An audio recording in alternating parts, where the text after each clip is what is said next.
Olá! Vim explicar uma coisa que acontece dentro do nosso organismo para vocês. E é uma coisa muito comum que poucas pessoas sabem como realmente acontece. Eu estou falando daquela coisinha chata que causa dor na gente, vermelhidão, calor. Isso mesmo, será que vocês acertaram? Estou falando de inflamação. Bom, e antes de começar, vou apresentar para vocês meu grupo, que é o Elian, a Mariane e eu. Então, galera, a inflamação ela é um processo natural do nosso corpo, muito importante, porque o nosso corpo ele tende a reagir contra lesões físicas, químicas, biológicas. Bom, e nós temos inflamações de pequeno porte, que o nosso corpo pode curar ela de forma independente, mas também nós temos aquelas mais severas, como a pneumonia, que precisa de ajuda de medicamentos para curá-la. Então, o processo de inflamação é muito importante para o nosso corpo, porque é ele quem vai eliminar os micro-organismos invasores, vai coordenar as reações imunológicas, vai eliminar as células danificadas e no local da inflamação vai restabelecer o tecido, vai fazer o tecido voltar à sua função normal. E o processo de inflamação é dividido em 5 etapas, que é reconhecimento, recrutamento, ativação, controle e reparo. Bom, vou começar falando um pouquinho para vocês da primeira fase, que é o reconhecimento. Essa fase ela acontece no tecido conjuntivo, que lá possui 2 tipos celulares que fazem esse reconhecimento, que são as células produtoras de colágeno e as epiteliais, dendríticas, macrófagos, leucócitos. E essas células elas conseguem reconhecer porque elas possuem um receptor chamado Toll-like. Após elas fazerem esse reconhecimento, essas células vão para o lugar que está tendo essa invasão e começam a produzir histamina, citocina, prostaglandina e leucotrienos. Quando essas células já estão no lugar da invasão, elas vão recrutar reforços para ajudar no processo da inflamação, que são as proteínas e os leucócitos, que é onde já vai começar a segunda fase do processo inflamatório. Como esses reforços estão presentes na circulação, a histamina, junto com os leucotrienos, vai fazer com que dilate os vasos. Isso vai fazer aumentar a permeabilidade, aumentar a circulação, que vai permitir que as proteínas e os leucócitos cheguem no lugar da inflamação.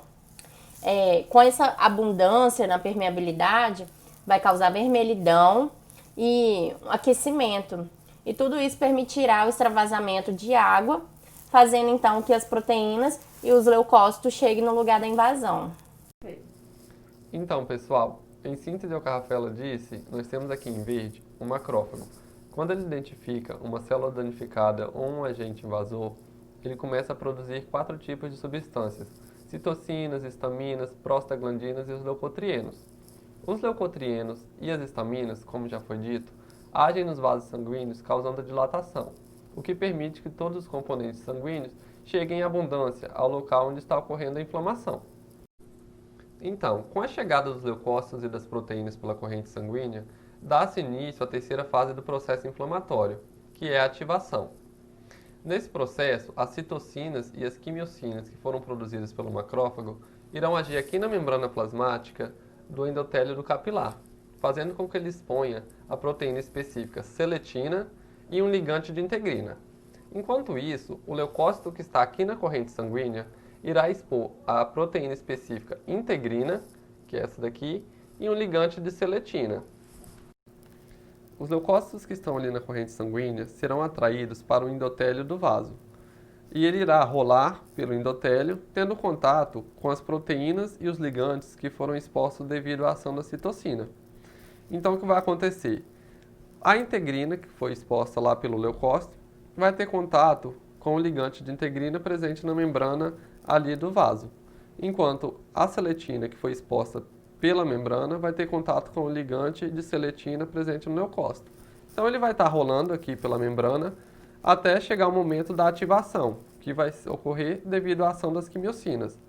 Ele irá rolar, vai ter uma pequena adesão, até ele encontrar um espaço entre as células que irá permitir que ele atravesse para o outro lado.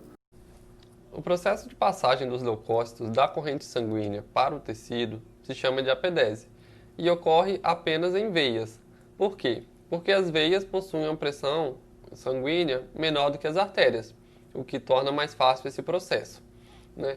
Então, esses leucócitos, neutrófilos que estão no tecido, agora precisam chegar ao local específico onde tem ou o micro-organismo invasor ou a célula danificada. Porém, existe um problema. No tecido, nós temos colágeno. Então, para que os neutrófilos, leucócitos, cheguem ao local, eles precisam quebrar o colágeno. E essa quebra do colágeno ocorre por meio de uma enzima. A enzima produzida é a metaloproteinase. Ela irá quebrar o colágeno, permitindo que os neutrófilos e leucócitos se desloquem pelo tecido até encontrarem ou o agente invasor ou a célula danificada, iniciando aí o processo de fagocitose. Porém, se esse processo inflamatório se tornar muito intenso, exigindo que muitos neutrófilos e leucócitos saiam da corrente sanguínea para o tecido e comecem a quebrar o colágeno, vai causar a destruição do tecido ou até mesmo do órgão. E isso é muito prejudicial para o organismo. Felizmente, o organismo já é equipado com um mecanismo para resolver essa situação que será abordada a seguir. Chegada em abundância de neutrófilos e leucócitos, o processo inflamatório ele precisa ser controlado, porque muita quantidade excessiva de leucócito pode acarretar uma destruição de um órgão. Então, o controle é a quarta fase do processo inflamatório. O nosso corpo já toma as devidas providências, como destruição dos inibidores inflamatórios depois que eles são liberados. Os neutrófilos morrem em poucas horas. O organismo também, quando ele percebe que está acabando a inflamação, ele cessa suas atividades inflamatórias. Também são liberadas citocinas anti-inflamatórias, assim como também são inibidas sua produção. E por fim, a última fase do processo de inflamação é o reparo, que é onde os leucócitos já conseguiu combater a invasão. E no local da lesão vai começar a regeneração. Essa regeneração pode acontecer de duas formas. A primeira é as células ali próximas pode sofrer mitose e restabelecer o local, não deixando cicatriz. E a outra forma é por fibrose, que é a decomposição do tecido, colágeno, e que vai deixar uma cicatriz. Então, gente, esse foi o nosso trabalho. Espero que vocês tenham entendido como acontece o processo de inflamação. Um beijo, fica com Deus.